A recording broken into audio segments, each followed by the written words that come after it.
some definitions. हे आपण definitions बघूया. पहिले न्यूट्रिशन. न्यूट्रिशन म्हणजे नेमकं काय बघा. Nutrition, the process of taking nutrients in the body and utilizing them by an organism is known as nutrition. Right? Nutrition is a process of taking food and utilizing them by organism. म्हणजे काय? Nutrition म्हणजे पोषण.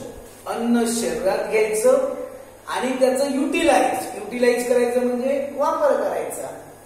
ही जी process आहे त्यालाच म्हणतात nutrition. बघा पुन्हा एकदा का.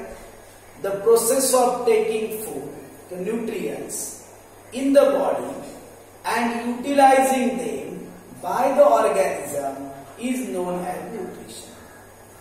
Nutrition definition, the process of taking nutrients in the body and utilizing them by an organism is known as nutrition. म्हणजे पौष्टिक घटक शरीराच्या आत घेणार आणि सजीवांमार्फत त्यांचा वापर होणार, ही जी प्रक्रिया आहे यालाच म्हणतात न्यूट्रिशन म्हणजे पोषण. नेक्स्ट वन बघा, न्यूट्रिएंट्स. आपल्याला माहिती आहे न्यूट्रिएंट म्हणजे आपण जे जेवण किंवा अन्न घेतो त्यामध्ये 5 गोष्टी इम्पॉर्टंट. मगाशी मी सांगितलं कार्बोहायड्रेट्स, लिपिड आणि प्रोटीन. अजून 2 गोष्टी इम्पॉर्टंट आहेत त्या म्हणजे vitamins and minerals. And next one the most important is water. These 6 things are important in our nutrition. आपल्या बघा जेवण जे आपण घेतो ना तेव्हा 6 गोष्टी गरजेच्या आहेत. Carbohydrates, lipids, proteins, vitamins, minerals and which one water. या सगळ्या गोष्टी ज्या आहेत त्या सगळ्यांना मिळून काय म्हणतात न्यूट्रिएंट्स असं म्हणतात. पौष्टिक मूल्य असं, पौष्टिक तत्व असे म्हणतात. कोणकोणते बघा. The substances like carbohydrates, proteins, lipids, vitamins, minerals etcetera which are component of food are called nutrients. कळलं? न्यूट्रिएंट्स मध्ये कोणकोणत्या गोष्टी आल्या. नेक्स्ट वन आहे प्रोटीन. आता नेमकं प्रोटीनची डेफिनेशन काय सांगितलं. Protein is a micro molecule. Protein is a micro molecule which formed by many amino acid. लक्षात घ्या, प्रोटीन तयार होण्यासाठी त्यामध्ये अमिनो ऍसिड असावं लागतं which are joined bye peptide bonds. Amino acid मध्ये जो बॉन्ड असतो तो पेप्टाइड बॉन्ड्स असतो. पेप्टाइड बॉन्ड्स होऊनच काय तयार होतं, प्रोटीन्स तयार होतं. पुन्हा एकदा डेफिनेशन आहे का.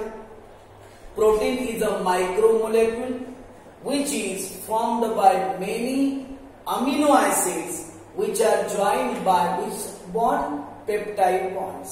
पेप्टाइड बॉन्ड ते बॉन्डचं नाव आहे.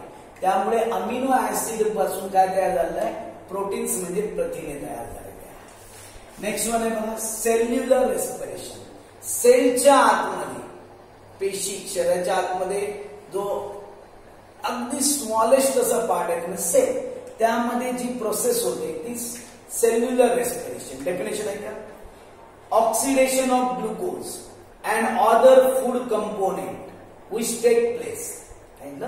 Oxidation of glucose and other food component which take place inside the cell in presence of oxygen is known as cellular respiration.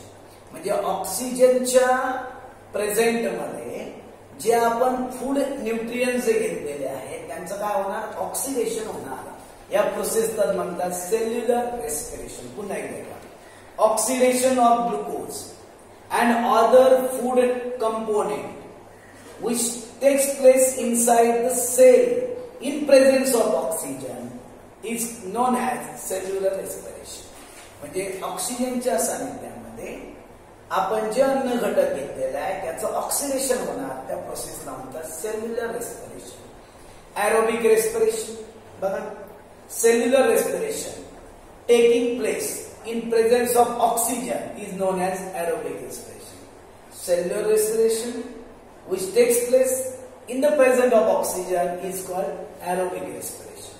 and the respiration takes place in the absence of oxygen is called anaerobic respiration. And last one, glycolysis. Glycolysis process नेमके exactly काय आहे definition आहे का? The process occurring in cell. The process occurring in the cell where the molecules of glucose is obtained in step by step. ग्लुकोजचे molecules मिळवले जातात पण कसं step by step processing forming 2 molecules of each pyruvic acid. प्रोसेस मध्ये काय काय होतं पायरुविक ऍसिड तयार होणार. अजून बघा एटीपी ऍडिनोसिन ट्रायफॉस्फेट म्हणजे एनर्जीचं नाव आहे एटीपी एनर्जी म्हणतात त्याला. NADH2 and water is called glycolysis. NADH2 आहे एक मोलेक्युल तयार होतो.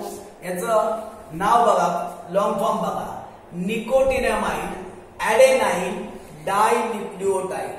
पुढे पण अभ्यासात असणार आहे तुम्हाला. NADH2 N for nicotinamide, A for adenine, D for di आणि बघा म्हणजे DH2 साठी पूर्ण घेतलं डायन्यूक्लियोटाइड.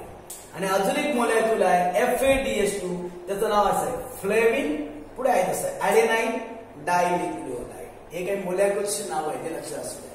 म्हणजे ग्लायकोलायसिस प्रोसेस मध्ये बघा काय काय तयार होतं बघा 2 molecules of pyruvic acid, ATP, NADH2 and water या तयार होण्याची जी प्रोसेस आहे यालाच काय म्हणतात ग्लायकोलायसिस प्रोसेस असं म्हणतात. ओके.